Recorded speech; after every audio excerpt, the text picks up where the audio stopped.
이 하나님의 왕국을 완성한다는 말이나 생명나무를 완성한다는 말이 같은 얘기예요.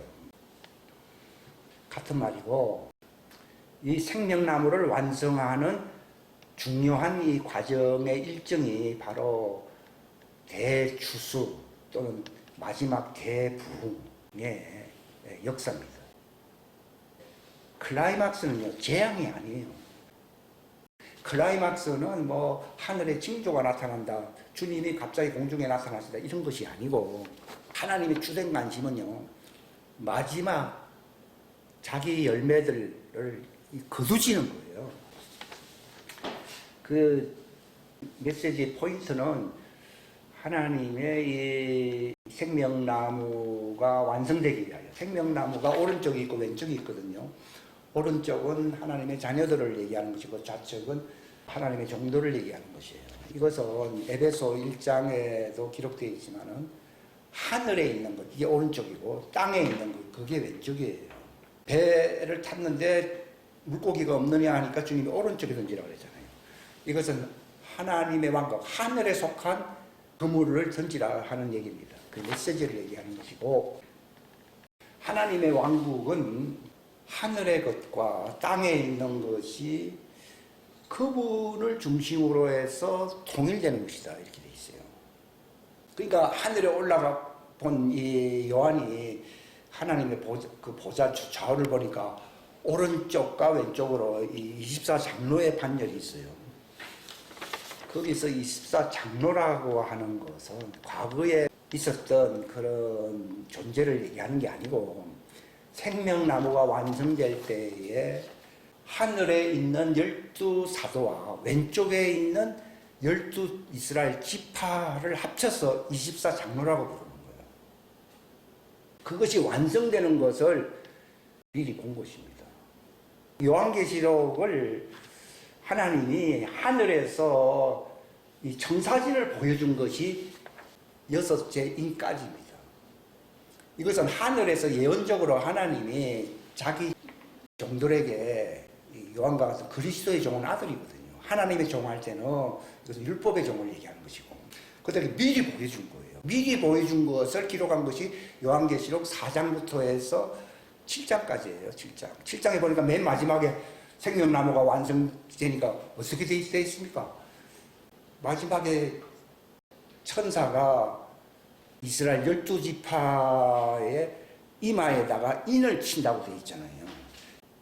이게 바로 자연계에 속한, 그러니까 종들이라고 하는 것은 아담의 후예는, 아담은 땅에서 났잖아요.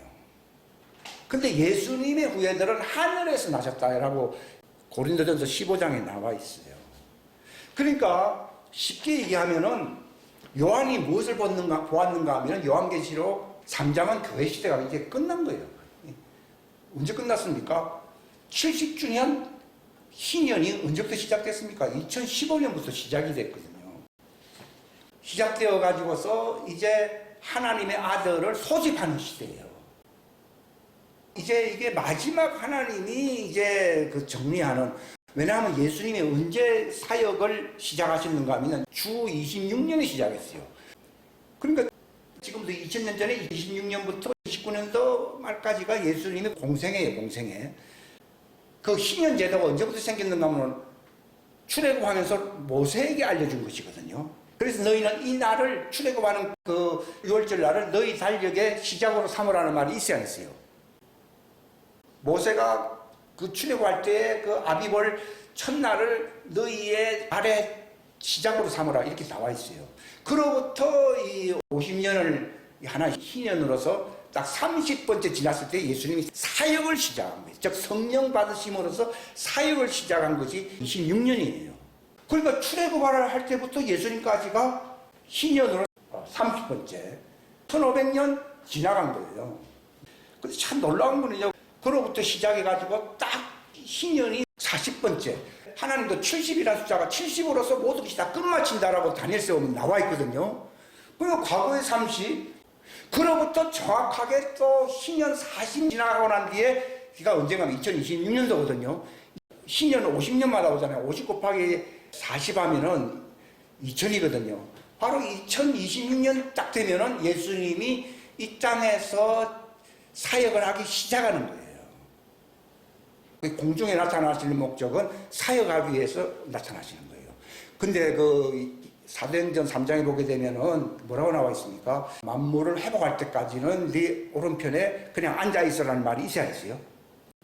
예수님 2000년 전에 하늘로 가셨잖아요. 그리고 난 뒤에 40년이 지나가기까지 그분은 사역을 하셨습니까? 하나님 우편보좌에서 만국을 회복할 때까지 거기 앉아 있으라고 했습니까? 앉아 있어야 했거든요. 그게 이제 기다린다예요. 기다리는 거. 기다리시나니. 그래야 그 때가 되면은 그분이 만국을 회복하신다고 나와 있거든요. 그게 40주년이 언제냐? 2026년도예요. 예수님의 사역이 가을부터 시작이에요. 2026년도 가을이다 말이에요. 그런데 보십시오. 예수님이 그냥 2000년 동안 이렇게 간섭을 안 합니다. 그냥 성령시대, 그때는 성령시대를 했거든요. 성령시대로서 하나님이 그들을 구원을 이끌기 위해서 말씀을 깨닫게 하시고 모든 것을 생각나게 하고 이렇게 역사하는 성령시대였어요. 근데 예수님은 그때까지는 너는 내 오른편에 앉아 쉬어라고 했습니다. 언제까지요? 만국을 회복할 때. 그럼 만국을 언제 회복한다는 얘기입니까? 40주년이 지난 2026년도예요. 그럼 그전에도 할 수 있는데 왜? 그 사람이 그러거든요. 왜 휴거를 그때 하는 겁니까? 예수님이 바로 십자가 달리시기 전에 그들과 약혼을 하셨잖아요. 내 살을 받아 먹어라. 6월절 그날 밤 잡히시기 때문에 그 잡히시기 바로 몇 시간 전에 내 살이니까 먹어라. 내 피니까 마셔라. 한 것이 그날 마지막 저녁이시니까 주님께서 제자들과 함께 이렇게 시간을 그냥 보내시는 모양이다. 대부분 사람도 그렇게 생각하거든요. 그게 아니라 이제 내가 곧 십자가에 죽고 6월절 날 바로 예수님이 장대에 달려서 돌아가실 텐데 그렇게 하는 그 이유가 여러 가지가 있는데 제일 중요한 것이 뭔가 하면은 너희들과 약혼한다는 거죠. 이걸 정혼한다고. 성경적인 용어로는 정혼한다고 되는 거예요. 정혼을 하기 위해서 예식을 차린 거죠. 근데 정혼을 하면 안 될 인물이 있어요. 그게 가룟 유다, 이스카리옷 유다잖아요. 그러니까 네 할 일을 하라고. 너는 내 신부가 아니기 때문에 너는 나를 팔 것이니 그래 내가 십자가에 달릴 것인데 네 할 일을 하라 하면서 내보냈잖아요. 그리고 그는 목매달아 이제 죽게 되었고 제자들과 함께 이 잔을 나누신 것이 바로 약혼식, 정혼식이다.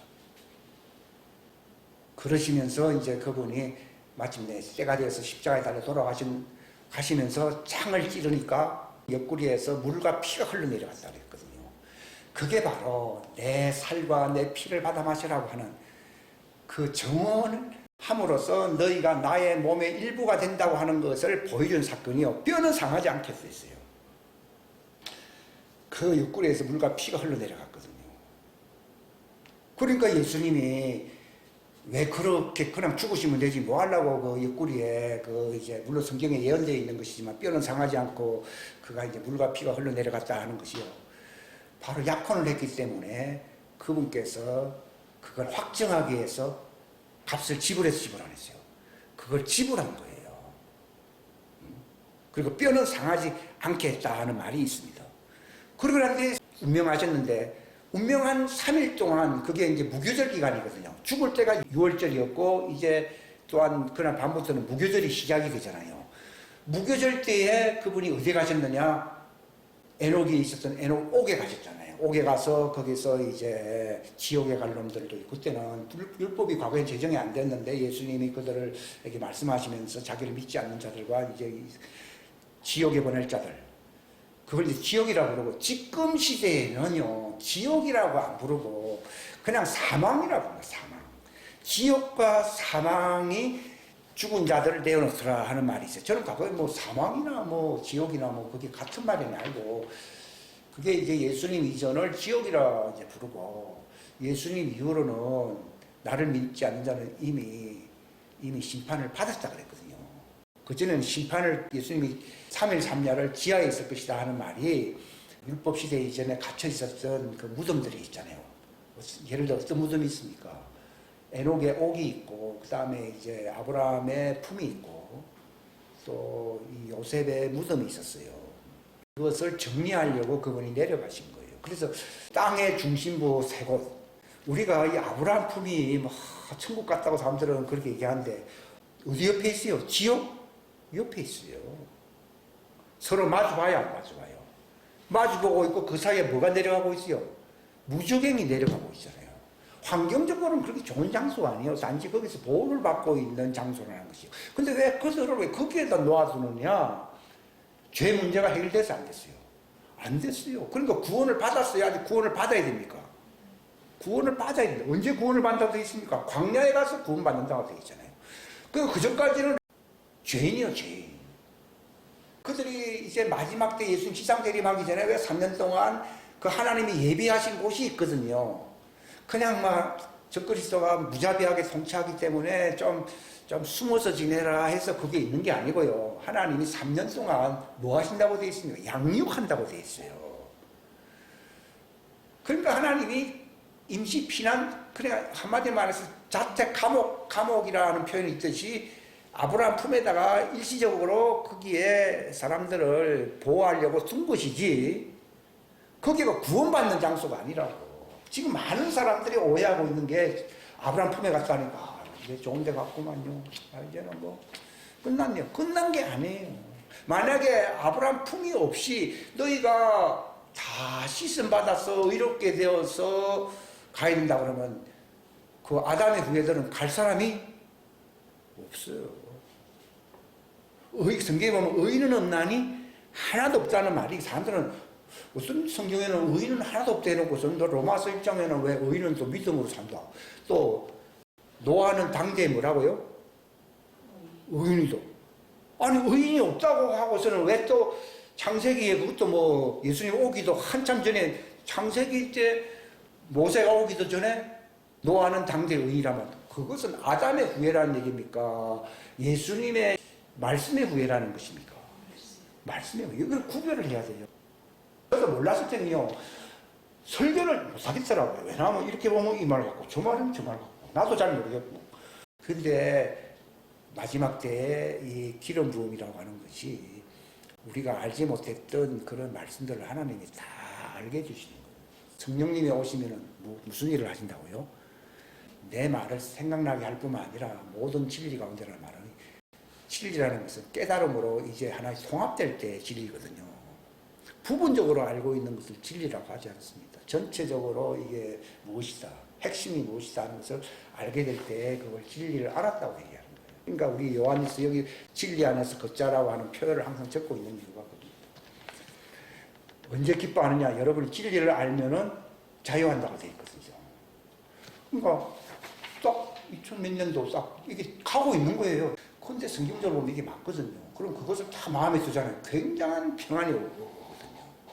그러니까 스케줄이 딱 되어 있기 때문에 전쟁이 나든지 뭐 어떤 일이 일어나든지 하면 당황을 안 합니다.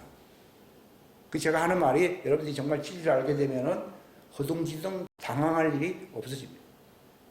그냥 그거야. 그리고 예정대로 가는 거예요. 예정대로. 그래서 제가 지난번 설교에도 예정을 알면은 어떻게 된다고요? 하나님 뜻대로 살아야 살아요. 산다는 말은, 그 사람들이 주여 주여만, 예정을 모르면 소경이거든요. 기도야 뭐 하겠지, 뭐 집안이 맨날 하는 기도가 뭐 그런 기도잖아요. 그런 건 하나님이 관심이 없어요. 성경에는 너희는 하나님의 왕국과 하나님의 의를 구하라 했잖아요. 그 하나님의 왕국의 스케줄, 그 하나님의 왕국이 완성되는 것을 위해서 살아라 이 말입니다. 또 거기에 참여할 수 있는, 그 하나님의 왕국에 들어갈 수 있는 합당한 자가 되기 위해서는 의로운 자가 되어야 되거든요. 죄인은 어디가 있습니까? 아브라함 품에 가 있어요. 근데 그들이 의인이 되기 위해서는 어디로 가 있어야 됩니까? 예비처로, 피난처로 가야 되거든요. 그러니까 성경에 3년 반을 한때와 두때와 반때, 또는 1260일이요. 1260일이 3년 반이잖아요. 이 시를 하나님이 양육하시는 피난처로 가야 된다고 요한계시록 12장 5절에 나와 있잖아요. 그건 왜 그렇게 해야 됩니까? 그 양육을 받아야 죄인의 레대로가 떨어지고 뭐가 됩니까? 그들이 의인이 됩니다. 성경에서 의인이라는 말은 하나님의 왕국에 들어갈 수 있는 자격의 기준이 의인이에요. 그러니까 이 시편의 1편에도 보게 되면은 죄인의 길에 서지 말고 뭐 악인의 것에 참석하지 말라 뭐 그런 얘기가 막 있잖아요. 그러니까 처음부터 의인이 되어야만 구원받는다 그러면요, 이 아담의 후예는 구원받을 자 하나도 없습니다. 근데 하나님이 예비처를 마련해 둔 거예요. 임시 예비처가 그게 아브라함의 품이에요. 그렇기 때문에 거기서는 때가 되면 잠깐 나와가지고 완전한 자가 되어야, 의인이 되어야 어디로 들어갑니까? 하나님의 왕국에 들어가는 것이 구원받는 거예요. 그래서 마지막 3년 반을 하나님 마련해 놓은 것이지, 너희들은 할 수 없이 좀 기다려야 되니까 좀 숨어서 지내라, 그런 얘기가 아니라, 거기서 죄인의 그 꼬리표가 떨어지고 완전히 하나님의 왕국에 당당하게 흰옷을 입고, 흰옷이라는 말은 죄인이 아니라는 말이거든요. 그래서 이기는 자에게는 그에게 흰옷을 입고 관직을 얻을 수 있어서 흰돌을 줘야 줘요. 준다고 되어 있고, 성경에 보게 되면은 흰옷을 또 입는다는 말이 나오잖아요. 다 그런 얘기예요. 그게 아브라함 품에 있을 때는 흰옷을 입고 있어요? 못 입고 있어요? 못 입고 있는 거예요. 그냥 두루마기를 주시며 가라사대 네 친구가 너처럼 죽임을 당할 때까지 그냥 거기서 우리의 원통함을 언제 해결해 주시겠느냐 하는데, 주님이 매정하게 계시래요. 좀 기다려라. 이렇게 왜 하는가 하면 그들이 의인이 됐어요, 안 됐어요?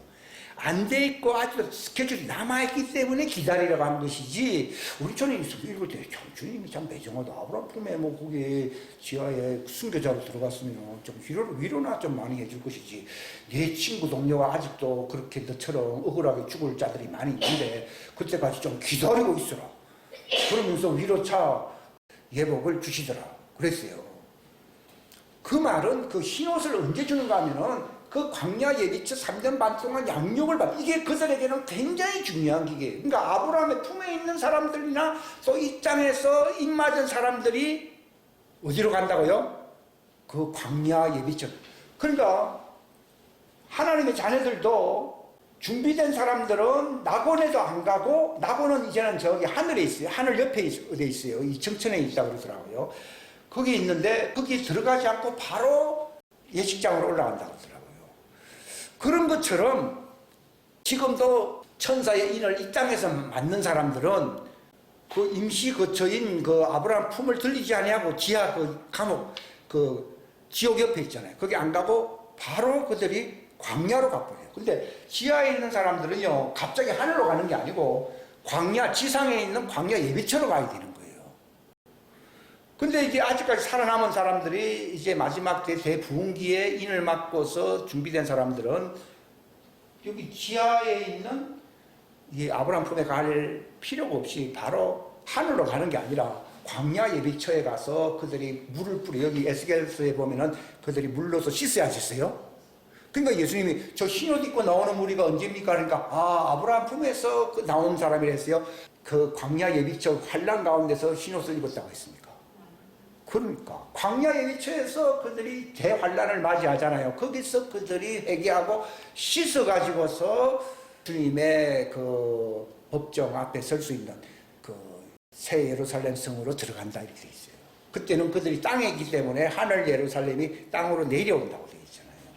그러니까 여러분들이 이거 전체를 이걸 구상을 해보게 되면은 어떻게 스토리가 지나간다는 걸 알게 될 거예요. 그러니까 지금 시즌이 딱 정해져 있거든요. 하나님이 한번 정하신 것은 일편단심 끝까지 가는 거고요. 그게 이게 정해진 것이에요.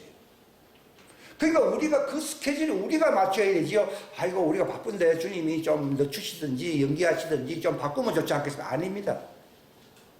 이 많은 사람들이 그날과 그 시는 하나님의 아들도 모른다고 되어 있지 않습니까? 그게 이제 킹제임스 성경에는 그렇게 안 돼 있어요.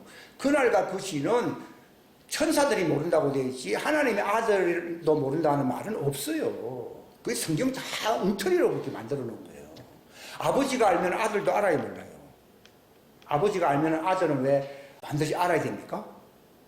아버지와 아들은 서로 하나잖아요.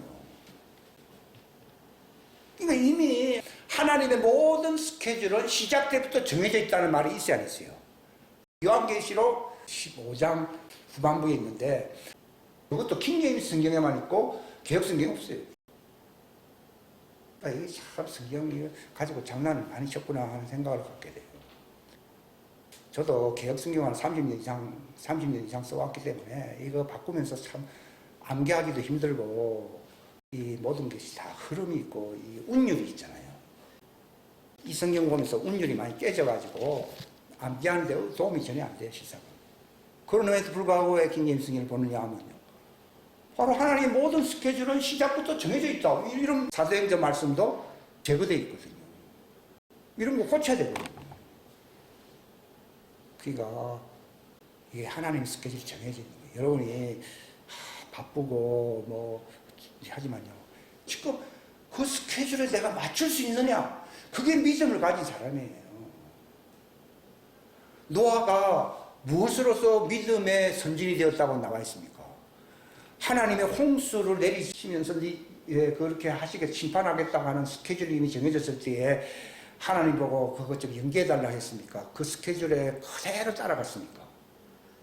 그 스케줄을 그대로 따라 여러분들의 삶이요 아무리 믿음 좋다고 해도 집 안 바라보고 집 바라보면요 아이고 30년 더 있어도 모자랄 것 같은 생각이 들어요. 근데 전쟁을 하게 되면 군인들은 개인 용무나 이런 것이 아무 의미가 없어요. 그런 것처럼 누구든지 나를 따라오면은 자기 중심 어떤 것이 다 사라져 버려야 된다. 그 스케줄에 맞춰가 언제 웃어야 됩니까? 그 일이 끝났을 때 주인이 기뻐할 때에 주인의 즐거움에 참여하라 이렇게 나오잖아요. 그런데 우리는 우리 즐거움부터 참여하려고 하잖아요. 그러면 주인의 쓴맛에 참여해 마지막에.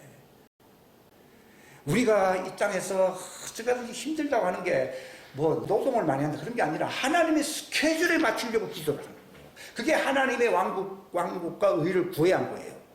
구하는 거예요. 그게 믿음이에요. 믿음 아니에요. 사람들이 믿음이 좋잖아요. 믿음이 다 좋아요.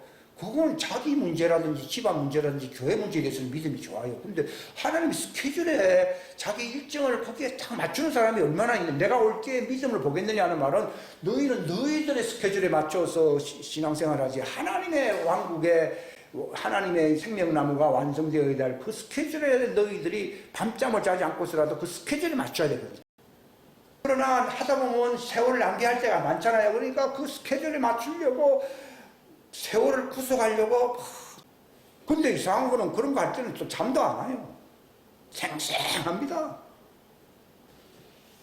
그러니까 체질도 많이 바뀐 거예요. 옛날에는 내일 할 때는 기분이 좋고 쌩쌩했는데 이제는 바뀌어가지고 하나님의 스케줄에 맞춰가지고 그것을 준비하고 그 뜻이 이루어져야 되는 것입니다. 주님이 저를 향한 소원과 뜻은 이것입니다 하는 것을 알고 세월은 얼마 남지 않았지만 그것이 이루어지게 해주십시오 하는 기도를 하는 것이 즐거움이 되더라고. 그것이 두루마리 책에 기록되어 있듯이 하나님의 예정된 책들이 많이 있거든요. 하나님이 나를 향한 예정된 책이 있어야 했어요.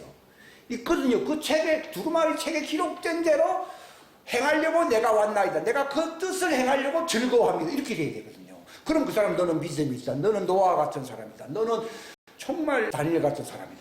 해서 주인의 즐거움에 너 참여하라 할 거다. 난 거기에 들어가려고 지금 이 말을 하는 것이지 여러분들의 어떤 식견이나 어떤 소망을 만족시키기 위해서 하는 말이 아니에요. 지금이고요. 지금은 내 갈 길 바빠야 안 바빠요? 바쁘다고. 거기에 가야 되는 거예요. 여러분들 상 줄 거 아니잖아요. 여러분들이 뭐 저를 띄워가지고 휴고시킬 건 아니잖아요. 그러니까 내가 거기로 가야 되는 거예요. 지금. 예수님도 그랬잖아요. 제자들은 전혀 뭐 관심도 없었잖아요. 근데 예수님 뭐라 했으면 인자는 오늘과 내일은 마귀를 쫓아내고 제3일에는 내가 완전해져야 되는데 이제 내가 가야 할 길로 나는 가노라고 예수님이 말씀하셨잖아요. 그러니까 누구든지 나를 따라오려거든 뭐 자기중심, 가정중심 이런 생활 이제 다 포기하고 사적인 그런 감정 다 포기하고 공무를 위해서 그 목적을 향해서 가야 된다고 했잖아요. 그 말이 그 뜻이구나 하는 것을 제가 요즘 와서 깨닫습니다. 그러니까 저는 언제 웃어야 되느냐 하면 주인이 이제 하늘로 올라오면 이제 자리를 여기 앉으라 그러거든요. 이게 이제 무슨 자리입니까? 결혼식이에요. 신부 자리. 이 땅에서야 우리가 이런 자리는 잘 알지만 하늘 예식장의 신부 좌석은 어디인지 잘 모르잖아요. 근데 이 마태복음 24장에 보게 되면은 도둑이 술지 못하게 하라. 그래서 주인의 즐거움에 네가 참여하게 되면은 내가 그 종을 위해서 자리를 앉을 것이다. 무슨 자리를 앉힌다? 그 예식 신부좌석에 하늘 신부좌석에 앉히겠다. 나는 거기에 가야 되는 거구나. 나는 거기에 가는 데 관심이 많지 다른 건 별로 관심 없어요.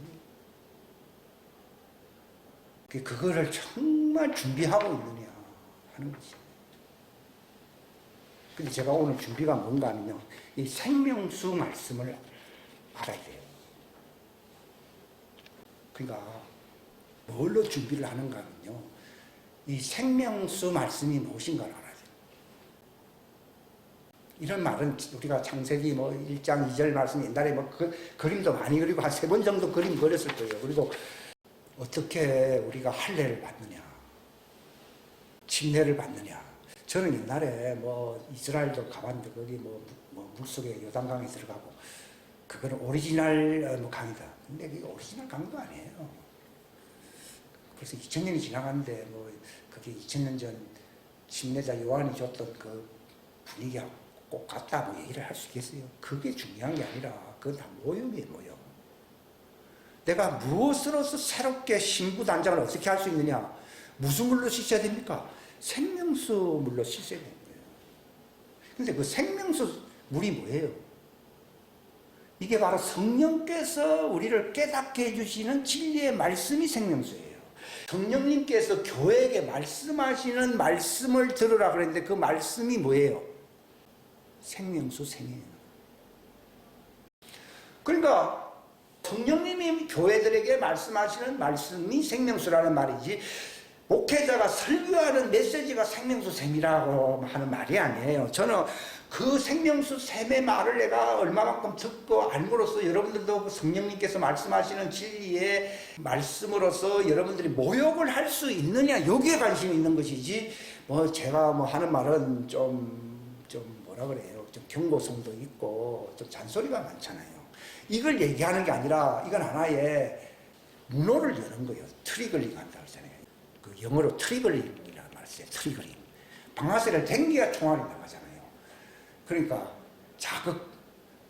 자금용으로 하는 말이 설교라는 것이지, 목사가 잔소리를 들었기 때문에 내가 끝났다, 이게 아니고, 성령님께서 말씀하시는 음성을 내가 들어서 내가 모욕을 해야 되겠구나 하는 것을 여러분들이 그걸 받을 때에 여러분이 진리 안에서 걷게 되고 단장되는 것이고 주님 앞에 설 수 있는 자격을 갖춘다는 말이에요. 저는 단지 입맛 나기 위해서 처음에 먹는 걸 뭐라 부르죠? 에피타이저. 그러니까 제가 하는 말은 이건 에피타이저지 본 음식이 아니에요. 설교는 에피타이저예요. 그거 듣고 하나도 이제 본론은 뭡니까? 목사의 잔소리가 아니라 성령님이 내게 말씀하시는 그 생명수로 내가 모욕을 해야 돼. 이게 바로 본론이지. 이거 안 돼 있으면 목사 설교 아무리 말이 들어도 성령님의 말씀으로 모욕을 안 했잖아요. 그러면 자격 없는 거예요. 그러면 성령님으로부터 직접 받으면 되지. 내가 여기 왜 서 있습니까? 직접 받는 데에는 역부족이니까 에피타이저로 자극을 주기 위해서 잔소리를 하는 것 뿐이지, 여러분들이 직접 받으면 제가 설교할 필요가 없어요. 옛날 고린도 교회는 서로 둘러가면서 방언을 통역했어야 했어요. 그런 시대가 오면 좋겠고, 전부 신부들, 완성된 신부들로 가득 찬 교회예요. 그러나 지금 우리 상황은 완성된 신부들로 가득한 분위기는 아니잖아요. 왜 그런가 하면 제가 바로 그걸 향해서 가는 입장에 서 있을 뿐이지 다른 것은 된 거 없어요. 그게 다른 사람도 볼 것도 없고, 내가 모욕을 하고 내가 주님 앞에서 완전한 자가 되느냐, 이것이 내 숙제고, 그분 앞에서 이제 이게 되면은 내 배에서 뭐가 흘러갑니까? 생수의 강이 팔팔 흘러가게 되면은 지금 죄인들이 죄가 사회지 안 사회지요. 사회지고 지역이 바뀌어버리는 거예요. 사회가 어둡게 되고 저기 사람들이 막 고통 속에 눈물을 흘리는 이유는 네가 아직 하나님의 아들로 완성이 안 됐다는 거예요. 옛날에는요, 저 사람들 왜 저러나 이렇게 좀 비판적인 생각을 많이 하게 되는데 저는 그런 생각 별로 없죠. 왜냐하면 주님 뭐라고 말씀하시는가 하면 네가 완성되질 않았기 때문에 대한민국이 어둡고 사회가 어둡고, 왜냐하면 네가 네 배에 생수의 강이 펄펄펄 흘러가면 세상이 바뀌면 추수가 온다는 거예요.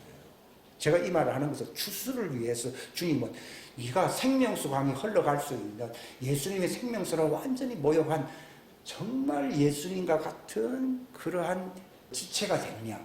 이것이 제 숙제예요. 제 숙제하기 바쁜데, 견습생으로서 지금 실습하기 바쁜데 내가 뭐 나가서 뭐 본업을 할 수가 없지 않습니까? 그 입장에서 내가 정화가 되고 우리 완전한 자는 그가 재난다라고 빌립보서 3장에 있잖아요. 그 사람이 되게 되면 그 증거가 뭡니까? 배에서 생수강이 흘러가면은 예수님이 요단강에서 침례를 받고 충만해서 광야에서 승리하고 난 뒤에 성령과 능력이 그에게 기름 붓듯이 내려오니까 요단강 각처에 있는 사람들이 몰려와서 안 몰려왔어요. 그게 추수거든요. 그 추수가 이제 마지막에 한 번 더 있어야 돼야 하죠. 그게 한 번 더 있어야 됩니다. 그래야지 대추수가 되고 이제 하나님의 사역이 끝나는 거예요. 추수 사역이 끝난다는 거예요. 지금 그것 때문에 숙제가, 나도 나를 지금 정말 추스러지지 못하고 완전케 하지 못하고 있는데 다른 사람에 대해서 제가 무슨 얘기를 할 수가 없어요. 사람들에게 자극을 주기 위해서, 자극을 주기 위해서 설교를 하는 것 뿐이지, 직접적인 것은 주님이 정말 그 영어로 생명수 말씀으로서 짤을 정화시켜가지고 저희를 진리로 정화시켜 주십시오, 이 말이더라고요. 요한복음 17장 말씀 그대로입니다. 기도가 밤에 뭔가 하면 요한복음 17장 17절 말씀, 제가 과거에 잘 몰랐는데 그 영생수 말씀으로서 저를 정화시켜 주셔서 생명수 강이 흘러가는 주님의 지체가 되게 해주십시오. 그거밖에 없죠. 과거에는요, 간절함이 별로 없어요. 옛날에 잘 모르니까. 근데 지금은 그게 안 되면은 신부도 아니고 또 광야 피난처로 사람들이 가게끔 인도하는 추수 사역자가 아니에요. 제가 지금 이 시간에 이건 서론이고 여기서 설교하려고 제가 하는 목적으로 여기 온 게 아니에요. 생수의 강이 이제 그리로 사방으로 흘러가야 되는 거예요. 이 추수의 시즌에 이제 참여하게 되는 거예요. 그게 사람마다 부르심은 다 달라요. 누구는 협력하는 사람도 있고, 누구는 뭐 어떻게 다른 역할을 하는 사람들도 많이 필요해요. 근데 제 경우는 빛을 발하라, 그게 그물을 던져라, 그게 바로 예수님이 입을 열어 가르쳐 가라사대 하고 외쳤잖아요. 그런 것처럼 그 일이 이루어져야 되는 거예요. 이거는 여러분들한테 빚을 진 게 아니라 주님께 그 사랑의 빚을 지고 있는 거예요. 그 빚 갚아야 되는 거예요. 생명수 강, 이게 진리거든요. 의무는 죽이는 것이에요. 이게 하나의 과거에 저는 문자적으로 이걸 받아들이고 있잖아요. 이거는 율법 앞에서 내가 죽는 길이에요. 그러나 영생수는 의문입니까? 생명입니까? 생명이에요. 그 성경에 나와 있잖아요. 의문은 죽이는 것이요, 영은 뭐라 했어요? 살리는 것이라고 했잖아요. 생명수강은 의문이 아니고 뭐예요? 영이에요. 그 배에서 생수의 강이 흐른다고 하는 그 강도, 그 성경에 기록되어 있고 뭐 설교 한번 들어본다 그런 얘기가 아니라, 그건 바로 성령님이 교회들에게 말씀하시는 그 말씀이 생명수예요. 이것으로서 내가 정화가 되는 것이고, 이 말씀이 이제 마지막 때 성령 부어주심으로 인해서 흘러가게 될 때에 죄인들의 죄를 사해야 해요. 생명수 물속에 그들이 침례를 받는다는 것이 말씀의 침례를 받는다 이 말입니다. 우리는 옛날에는 침례탕에 들어가서 침례 받고, 저도 이제 침례탕보다는 저기 요단강이 더 낫지 않느냐, 이게 다 어렸을 때 다 30년, 40년 전에 얘기했는데, 너희가 예수 이름으로 침례를 받아라는 말이, 그 예수 이름이 뭐예요? 생명수. 그분의 이름은 피에 적신 옷을 입고 있는데, 그분의 이름은 뭐라 했어요? 하나님의 말씀입니다. 그러니까 저는 예수 하니까 전부 다 예수라고 하는 간판 이름은 의문이에요, 의문 아니에요. 지금 사람들이 의문적으로 알고 있어요. 실제 상황으로 알고 있어요. 의문으로 알고 있잖아요. 예수 이름 뭐예요? 이거는 효과가 없어요. 예수 이름도 그 문자대로 하면은 의문이에요, 의문. 예수 이름의 실질적인 진리는 뭐예요? 생명수. 하나님의 말씀 생명수를 얘기하는 거예요. 그러니까 초대교회 때는 그 베드로가 뭐랬어요? 내게 금과 은은 가지고 있지 않지만도 나사렛 예수 이름이라는 사람들이 그렇지 나도 가진 거 없어요. 덜덜지지만 그래도 내가 성경 읽어보니까 예수 이름으로 귀신아 나가. 베드로가 얘기했을 때 금과 은은 없다. 그 말은 우리도 할 수 있어요. 근데 내게 있는 것으로 내준다는 말이 글자가 있다는 말입니까? 생명수 강이 그런다는 얘기입니까? 생명수 강이 그런다는 내용이더라고. 예수 이름이라는 문자는 교회에 뭐 6개월 다니면 다 알아요, 몰라요? 지금 예수 이름이라는 문자 모르는 사람 어디 있어요? 사람들은 예수 이름 아니까 다 구원받았다고 생각을 해야 하네요. 그게 문제라니까. 예수 이름으로 문자로 구원 못 받아요. 예수 이름은 간판이고 그 콘텐츠, 그 내용은 뭐예요? 생명수예요, 생명수. 그러니까 예수 이름으로 침례받는다는 말은 그저 물속에 한번 들어갔다 예수 이름으로 침례받아서 구원받았다 그겁니까? 그런 얘기가 아니에요. 어느 물속에 들어가야 된다는 얘기요? 생명수에 네가 들어가서 침례를 받으면은 네가 죄사함 받는다는 얘기예요. 그러니까 베드로가 내게 금과 은은 없지만도 글자 예수 이름이 있다 이런 말이 아니고 내게는 생명수 강이 성령님으로 말미암아 흐른단 말이야. 흐르니까 네가 이 말을 성령이 하는 말이다 이 말이야. 성령님이 하시는 말을 네가 받게 되면은 이게 충격을 받아야 안 받아요? 받게 됩니다. 보통 문자로 아는 사람은 충격이 없어요. 근데 이게 생명수 강으로 들어가게 되면요 내 마음을 강타한다는 말이죠. 강타한다는 말 아십니까? 이번에 벼락 맞고 죽은 사람 있잖아요. 그런 것처럼 이 하나님의 생명수가 나를 강타하게 되면 나는 죽어야 안 죽어요? 그거 할례라고 부르는 거예요. 할례. 침례라는 말이나 할례라는 말이 그 내용이 같다는 말이 그게 바로 벼락 맞고 사람들이 살 수 있습니까? 그런 것처럼 이 생명수 강에 압도를 당하게 되면요 내가 누구와 같이 되는 거야? 예수님의 죽으심에 참여해서 참여 안 했어요? 참여한 거. 그거라는 거라. 예수의 죽음만으로 침례를 받는다는 말이에요. 생명수 강에 내 혼이 확 빠져버리면 내 육의 사람이 죽어버려 안 죽어버려요? 죽어야만이 네가 바로 죄사함을 받아서 그 다음에 성령 침례를 받든지 아니면 네가 구원받을 수 있는 길이 열려야 안 열려요? 열린다는 그 말이더라고. 그러니까 생명수라고 하는 예수 이름을 모르고 있었다는 거예요. 그러니까 예수님이 아버지여 내 이름을 저들에게 알게 하시고 또 알게 하사 그들로 우리 안에서 함께 있게 하옵소서. 또 지금까지는 너희가 내 이름으로 구하지 아니했으나 이제 너희가 내 이름으로 구하라. 그래야만 너희가 받을 것인데 너희 기쁨이 충만하게 될 것이다 하는 말도 이번에 하나님이 그것을 확 들으니까 알겠더라고요. 알겠더라고요. 그게 무슨 말인가 하면은 과거에도 하나님께 기도 다 했잖아요. 여호와 그분이 예수님이잖아요. 다 했어요. 근데 여호와 시대 때 율법이 왔잖아요. 그런 수준이 아니고 예수 이름이라는 말은 성령님으로 말미암아 하나님의 생명의 폭포 속에 들어간다는 걸 얘기해요. 그러니까 인더네임 그 폭포 속에 인이란 말은 안이라는 뜻이잖아요. 안으로 들어간다는 뜻인데 글자 예수 이름으로 주여 난 예수 이름 있습니다. 그래서 난 구원받았어. 다 거짓말이에요. 왜냐하면 성경에는 주여 예수 하는 사람들 많아야 많아요. 많지만 또 그들이 구원받는 게 아니라 하늘에 계신 내 아버지의 뜻을 행하여야 내 왕국이 들어온다고 했어요. 그게 무슨 말입니까? 누가 하나님의 왕국이 들어옵니까? 그 하나님의 말씀의 생명수 폭포 속에 내 옛사람이 죽어야 돼, 안 죽어야 돼요?